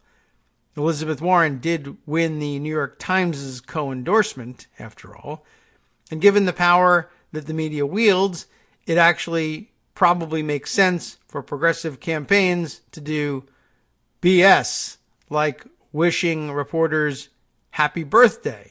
He's actually used the full words, happy birthday here. It's very shocking. And not disparaging entire news outlets in response to negative coverage, even when that coverage is unfair. Which is to say, electoral politics in a modern capitalist society where unions are on life support and social movements are weak is extremely lame. And many radicals may see little point in spending their time and energy on elections if winning them entails masking one's contempt for the Democratic Party and mainstream media or outrage over the myriad atrocities that each has abetted. Which is fair enough. There is plenty of vital political work to be done outside the electoral sphere. We have no overabundance of workplace and community organizers in this country. But the stakes of electoral politics at this moment are exceptionally high, and the opportunities for left-wing movements to win and exercise power through the Democratic Party, again, through the Democratic Party, are abundant. Electing a Democratic president in November probably won't make Medicare for all a reality, but electing some of the most conservative Democrats in the country to governorships in Louisiana and Kentucky was still sufficient to extend public health insurance to tens of thousands of low-income Americans, and thus to keep many people's loved ones on this earth and out of bankruptcy. Are they not worth fighting for? By primarying Joe Crowley, supporters of Alexandria Ocasio-Cortez secured a megaphone and massive fundraising platform for radical environmental and economic reform. By running in the Democratic primary for Philadelphia District Attorney, Larry Krasner has progressively remade criminal justice in America's sixth largest city. And of course, a socialist remains within striking distance of the Democratic nomination, trailing a frontrunner whose personal liabilities are so profound and conspicuous the party's moderate donors were unwilling to finance his campaign until the last possible moment. To fully exploit its opportunities for making America a less cruel and undemocratic society in the near term, and laying the groundwork for a more radical change in the long run, the left will need to make peace with the concessions and compromises inherent to electoral politics. All I am saying is, give that peace a chance. Interesting conclusion. Okay. I thought a very nicely done and insightful piece there, and a reminder that some politics, even in the pursuit of radical change, is unsexy and requires a lot of hard work and a lot of patience. I am encouraged by the growing number of Bernie supporters who express a willingness in the closed, tiny universe of Twitter anyway, express a willingness to recognize that and to take that on. So that's good news, and we'll latch on to that for all that it's worth. Okay, let's see. Oh, well, that didn't work. We'll see if we can't make this get us back on track here. I thought I was going to go to something that I had by way of Twitter, but I can't open that page now, so that tells me something. But maybe it's be reissued in new form later on. All right, let's see. Other things that require some of our time. A new front opening up in the Trump world corruption story. I didn't get to finish reading through the theory on Felix Sater yesterday, but I think we all got the general idea about that. Let's see. Breaking news here, just to run away for a second. According to Stedman on Twitter, let's see. Scoop, Elizabeth Warren will do a call with all staff shortly and announce an afternoon visit to her Charleston headquarters. News, it says, according to the New York Times here, she will be dropping out of the presidential race. So let me just put that one away for all of us. So I guess you're all getting that news now. And all right, she must have thought it through and decided that the best thing to do for something is, dropping out. And we'll see if we can't. I won't solve any mysteries that won't be solved for you elsewhere by just waiting and listening. But just wanted to acknowledge that news. Sad news. Every time one of our frontrunners or potential nominees drops out, of course, with the exception of, Tulsi Gabbard, who hasn't dropped out yet. But anyway, back to Trump world corruption. Wanted to bring this story to your attention in case you hadn't seen it. U.S. News and World Report? No. I'm sorry. Associated Press behind this one. Syndicated here, as it happens in the Syracuse newspapers. Jared Kushner sells stake in firm that benefited from Trump's tax breaks. And that's probably expected news. If I remember correctly, was it NYC Southpaw who brought this one to my attention and just sort of summed it all up by saying this is, here we are. No, it wasn't. As a matter of fact, great. Okay, better to credit it properly. Grudging one on Twitter, grudging numeral one, and who said, this is the biggest piece of personal corruption in U.S. history besides all the other Trump examples. I think that's true. Referring here to a tweet from Mark Elliott. Identify, please. Mark Elliott. Let's see. Working for Econ Mobility, which I don't recognize. But anyway, well put here. Holy crap. Except that's just a period. So, holy crap. 3 years ago, Kushner's stake in Kagro, the one of his various investment vehicles, was worth $5 million. He just sold it for, I guess this number must be coming from a financial disclosure form. He sold it for $25 to $50 million. That would be the range that you check off on your financial disclosure form. So that's why we don't know how much he actually sold it for. But at a minimum, $25 million, 5 times what he paid for it, after it benefited from Opportunity Zone tax breaks that Kushner pushed for. So let's get the word from the AP reporters here. President Donald Trump's son-in-law and advisor, Jared Kushner, has sold his stake in a company investing in Opportunity Zone projects, offering tax breaks he had pushed for in Washington, sparking criticism that he was benefiting from his White House role. Because he is. A filing at the Office of Government Ethics released Monday shows that Kushner received permission to defer capital gains taxes on the sale of his stake in Kagro, a digital platform for smaller investors in commercial properties. Kushner's holding in the private Kagro was worth between $25 and $50 million, according to a financial disclosure report he filed with the federal ethics officials last year. A person familiar with the sale said Kagro asked Kushner last summer to consider selling because of worries that some potential new investors in the firm might raise conflict of interest issues, because they existed. The person was not authorized to speak of Kushner's personal finances and spoke only on condition of anonymity. Kushner and his wife, Ivanka Trump, maybe you've heard of her, pushed for the Opportunity Zone tax breaks to be included in Trump's 2017 tax overhaul.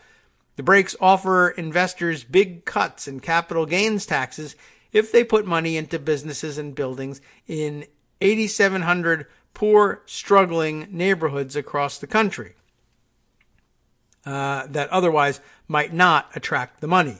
Kagro has said it plans to invest heavily in those neighborhoods, though it is unclear just how much it has done so. Kushner also has stakes in more than a dozen properties in Opportunity Zones owned by his family firm, Kushner Companies. It is not clear if the company has taken advantage of the breaks, but of course, it really is clear. I mean, we haven't seen their taxes, but come on. Of course they took advantage of the breaks. That's why the breaks were included in the tax plan, so that they could take advantage of them. And by the way, a lot of those, I mean, we've read about how he maintains those things, and they seem to be akin to, if not actually, slum type situations, quite honestly. Some really run-down apartments that they own there. And gee whiz, I wouldn't be surprised at all if the boundaries of certain opportunity zones were drawn such that they made sure that they included some Kushner properties. Kushner stepped down as CEO, though, of Kushner Companies and gave up management positions at Kagro when he joined the White House 3 years ago. So he doesn't have to do any of the work, he just takes the money. Asked for comment, Kushner ethics lawyer Abby Lowell, still on that job, huh? Referred to an earlier statement that he gave to Bloomberg News saying that Kushner had complied with all ethics rules. He really hasn't. And that the sale is the latest example of how seriously he takes this responsibility. See. All right. Kagro declined to comment. Kushner co-founded Kagro with his brother, Joshua, and current CEO, Ryan Williams. A Forbes magazine cover story last year said investors were shying away from the company given the links to Kushner and the Trump administration. It quoted CEO Williams as saying, "I would be lying if I said the political angle wasn't frustrating or concerning. There are people who won't work with us, and we get that." Still, Kushner's financial filings filed with federal ethics officials suggest the company isn't doing so badly. The $25 million minimum value of Kushner's stake at the end of last year is up sharply from 3 years ago when it was valued at $5 million. So interesting. As yet to be established, I guess, how much of the growth in the value of his share had to do, if any, with their ability to take advantage of opportunity zones. But I think that the connection looks to be relatively easy to put together, I would think. All right, let's see. We commented yesterday on the possibility that the House might be the Democrats in the House might be struggling with the decision of whether or not to subpoena John Bolton and whether or not to hold in contempt any or all of the 14 administration officials who defied their subpoenas from various congressional committees and found that they weren't making a great deal of sense out there.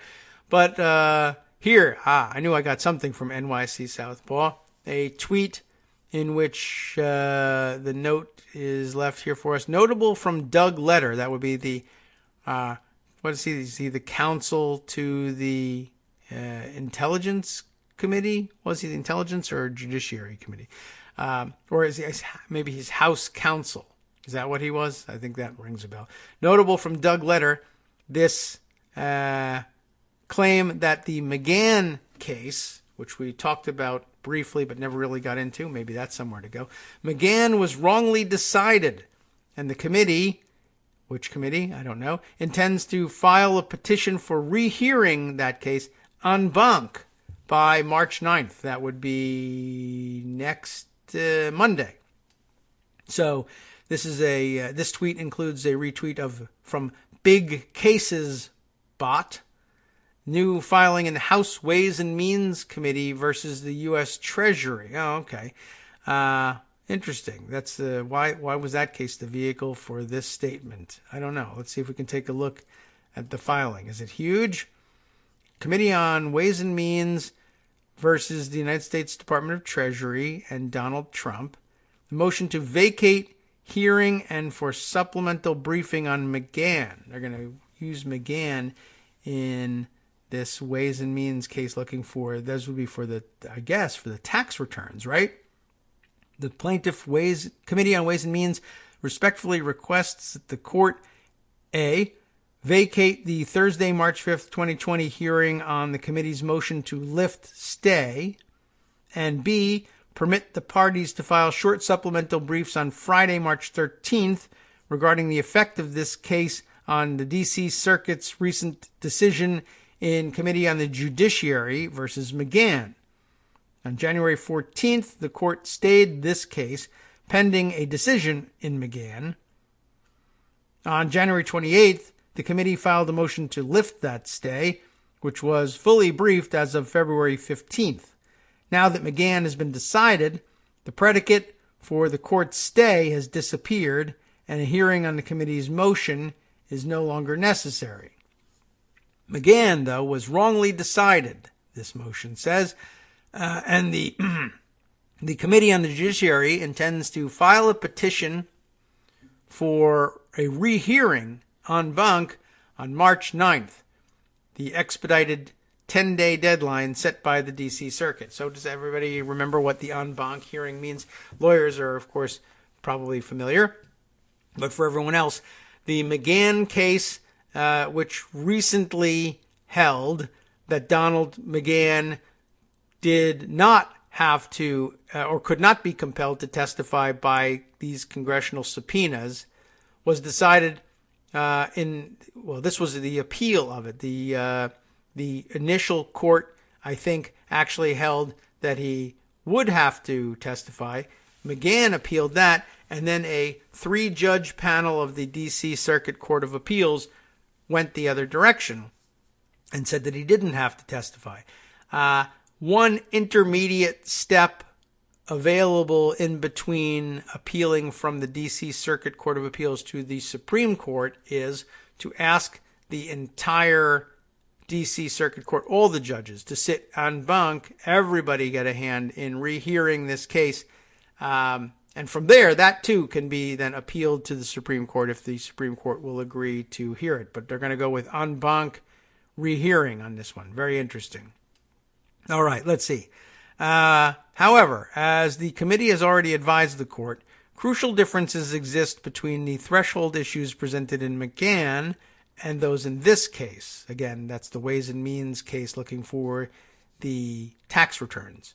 Among them, this case involves not only a subpoena enforcement action, but also the committee's request for President Trump's tax returns and related administrative files pursuant to 26 U.S. Code Section 6103F, which gives the committee a mandatory statutory entitlement to the information it seeks.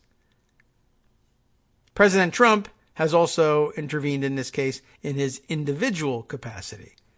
In light of the above and the court's prior indication that it might welcome such additional briefing once McGahn was decided, the committee respectfully requests that the court vacate the upcoming hearing and permit the parties until Friday, March 13th to file 10-page supplemental briefs on the effects of the McGahn decision on this case.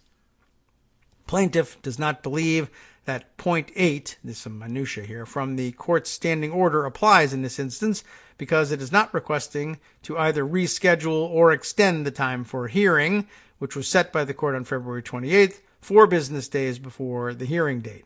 Let's see. So anything else here? Yeah, just certifying that he's conferred with counsel for the defendants and the defendant intervener, that would be Donald Trump, signed Douglas Letter, general counsel for the House of Representatives. Okay, so an interesting development there. I guess we could, I don't know, I guess we don't really have time to go over anything more from the McGahn case, but you all do remember the basic outcome there.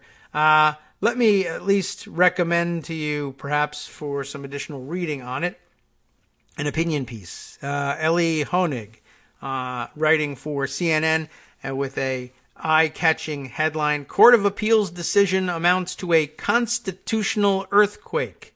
Just to let you know exactly what might be at stake here. Last Friday's Court of Appeals decision permitting former White House counsel Don McGahn to ignore a congressional subpoena is a constitutional earthquake.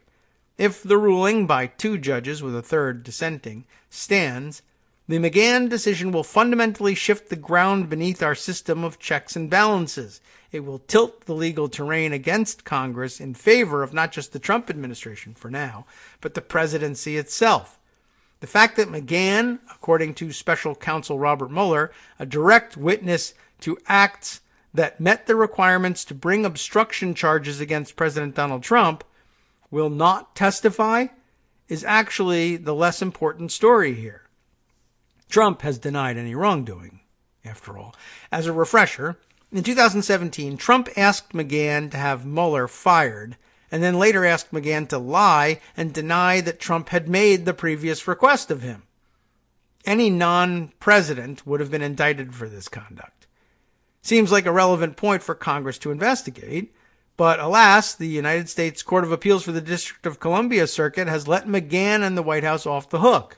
Again, for now, at least. The even bigger story here is that the McGahn ruling essentially guts Congress's ability to conduct oversight of the executive branch, now and in the future. After the Mueller report came out, the House Judiciary Committee subpoenaed McGahn for his testimony. The White House, however, invoked a doctrine of, quote, absolute immunity, which doesn't exist, claiming that it had the absolute right to instruct executive branch officials to simply ignore any congressional subpoena anytime for any reason. A federal district court judge promptly gave the White House's absolute immunity claim the legal smackdown it deserved. The judge ruled that McGahn must comply with the subpoena and dismissed the White House's argument as a fiction that gets the concept of constitutional separation of powers exactly backwards. The judge noted, presidents are not kings. In overturning the district court judge, the Court of Appeals actually did not so much rule as cop out. The Court of Appeals did not even consider whether this notion of absolute immunity holds any legal legitimacy. Instead, the Court of Appeals whimpers that the case asks us to settle a dispute that we have no authority to resolve, and huffs that the dispute is unfit for judicial resolution. Translation, Congress and the White House, you can duke this out and we'll just stay over here out of harm's way. Let's be clear about what this case means. If it stands, Congress no longer holds any meaningful subpoena power towards the executive branch. Anytime the White House or the Justice Department or the State Department or any other executive branch agency receives a subpoena from Congress, the executive branch agency can laugh, put the subpoena in a shredder, and toss the tiny pieces into the garbage. And the courts, following the lead of the McGahn Court of Appeals, will shrug and say, hey, nothing we can do. So what happens next? Jerry Nadler has already stated that the House will seek an en banc review in which the entire Court of Appeals, all 17 judges, can hear the case and issue a new ruling. En banc review is rare, but it could be in play here given the stakes. When the Court of Appeals is done, then the losing party almost certainly will appeal to the Supreme Court, which requires the vote of 4 of the 9 justices to take the case. If the Supreme Court declines to take the case, then the Court of Appeals decision stands, currently in favor of the White House. If the Supreme Court does take the case, then we could be headed towards a close decision, potentially a 5-4 ruling with the 4 liberal justices favoring Congress, 4 conservatives voting for the White House, and a conservative-leaning but somewhat unpredictable Chief Justice John Roberts as the swing votes. Wow. Well, the implications go way beyond what happens here and what happens next in this case, but I thought I'd bring you up to date on it. We'll leave it there for the day because we are just like the traditional media in that sense. It's time now for the West Coast Cookbook and Speakeasy with Justice Putnam. The good news is that doesn't mean you move off of this kind of news and this kind of insight. You got lots more coming, so do stay tuned. From Daily Kos Radio on netrootsradio.com. You have been listening to the Kagro in the Morning Show with David Waldman. On the coronavirus front, Trump has blamed Obama somehow for slowing down new diagnostic testing, but GOP Senator Lamar Alexander and a lab association said Trump is lying. On the rest of the menu, we'll take a tour around the rest of the country and, of course, as usual, all around the world, where Russia's back in the news.